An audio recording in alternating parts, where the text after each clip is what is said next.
জলবায়ু পরিবর্তন একটি বৈশ্বিক সমস্যা। বাংলাদেশও এর নেতিবাচক প্রভাবের বাইরে নয়। দেশের উপকূলীয় অঞ্চলে এর প্রভাব সবচেয়ে বেশি। এই পরিবর্তনের ফলে প্রচণ্ড ঝুঁকির মধ্যে রয়েছে উপকূলীয় অঞ্চল। তেমনি একটি এলাকা পটুয়াখালী জেলার বিচ্ছিন্ন দ্বীপ রাঙ্গামালী উপজেলা। এখানের জনগণ প্রতিনিয়ত জলবায়ু পরিবর্তনের সাথে টিকে থাকার লড়াই করছে।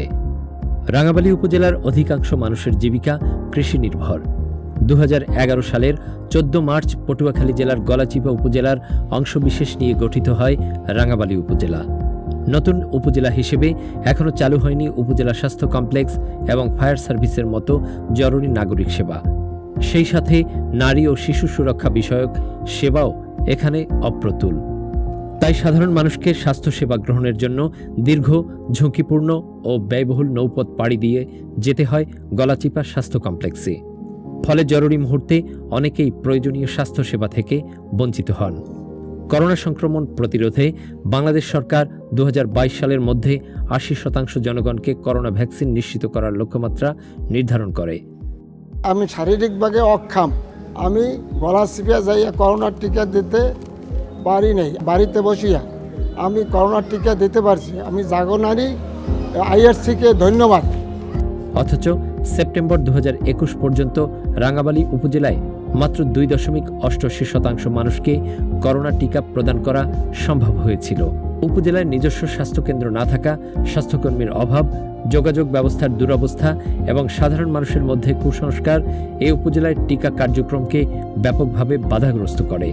এমন অবস্থায় ইন্টারন্যাশনাল রেস্কিউ কমিটি আইআরসি স্থানীয় সংস্থা জাগনারীর মাধ্যমে বাংলাদেশের পটুয়াখালী জেলার প্রত্যন্ত অঞ্চলে কোভিড-19 সুরক্ষামূলক আচরণ এবং টিকা গ্রহণ ত্বরান্বিতকরণ নিড অ্যাসেসমেন্টের মাধ্যমে প্রকল্প গ্রহণ করে। আমার পক্ষে গলা চিপে যাইয়া টিকা দেওয়া সম্ভব না। এখানে বসে টিকা দেওয়ার জন্য আমি জাগনারী ও আইআরসিকে ধন্যবাদ জানাই। প্রকল্পটি নভেম্বর 2021 থেকে এপ্রিল 2022 সময়কালে রাঙ্গামালী উপজেলার 6টি ইউনিয়নে সর্বমোট 28,762 জন মানুষকে করোনা টিকার আওতায় নিয়ে আসে, যা সরকারি লক্ষ্যমাত্রার প্রায় 25%। আর এখানে আজকে উপজেলা আসছি করোনার ভ্যাকসিন নিতে এবং খুব সুশৃঙ্খলভাবে করোনার ভ্যাকসিন পেয়েছি। রাঙ্গামালী একটি উপজেলা, বেসিক যে হেলথ সার্ভিসগুলো প্রয়োজন আছে সেগুলো থেকে একদমই এক্সক্লুডেড, এবং এই কমিউনিটি রয়েছে মূলত জলবায়ুর পরিবর্তনের কারণে প্রতি বছরই তারা সাইক্লোন, বন্যা বিভিন্নভাবে তারা আসলে ক্ষতিগ্রস্ত হয়ে থাকে। সেই কমিউনিটির জন্য আসলে আমরা কাজ করা শুরু করেছি কোভিড রেসপন্স প্রজেক্টের মাধ্যমে। প্রকল্প কর্মকর্তা এবং উপজেলা ভ্যাকসিন সুপারভাইজার মিলিতভাবে স্থানীয় জনপ্রতিনিধিদের সাথে আলোচনা করে টিকা ক্যাম্পের স্থান ও তারিখ নির্ধারণ করেন। উপজেলার চাহিদাপত্রের ভিত্তিতে সিভিল সার্জন অফিস থেকে প্রদত্ত টিকা এবং প্রয়োজনীয় সরঞ্জাম প্রকল্পের নিজস্ব পরিবহন ব্যবস্থায় পৌঁছে দেওয়া হয় নির্ধারিত কেন্দ্রে। সেই সাথে প্রকল্পের কর্মীরা ব্যবহৃত ভায়াল এবং অন্যান্য বর্জ্য আন্তর্জাতিক গাইডলাইন মেনে সংরক্ষণ ও ব্যবস্থাপনা করেন।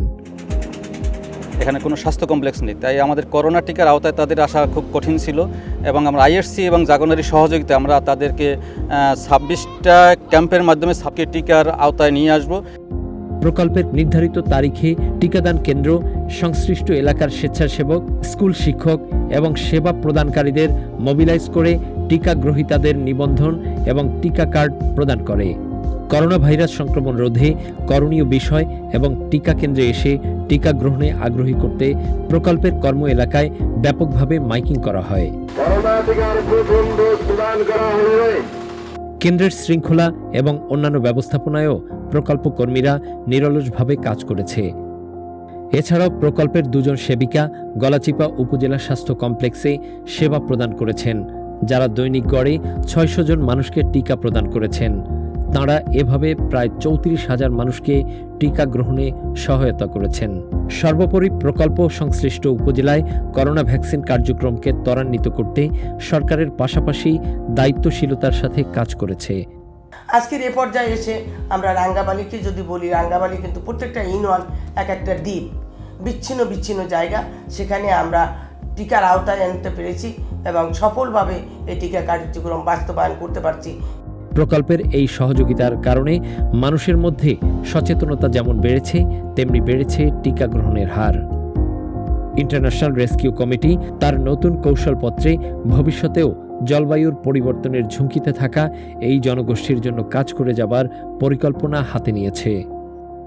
When we started working on COVID response, and I'm so pleased to tell you that we managed to benefit people, especially those who are living in hard to reach areas, sub-districts like Rangabali and Golachipa, with both doses of COVID vaccine. But looking at our current strategy, we are now expanding our footprints there, and we are now starting the proper climate change adaptation and resilience program there.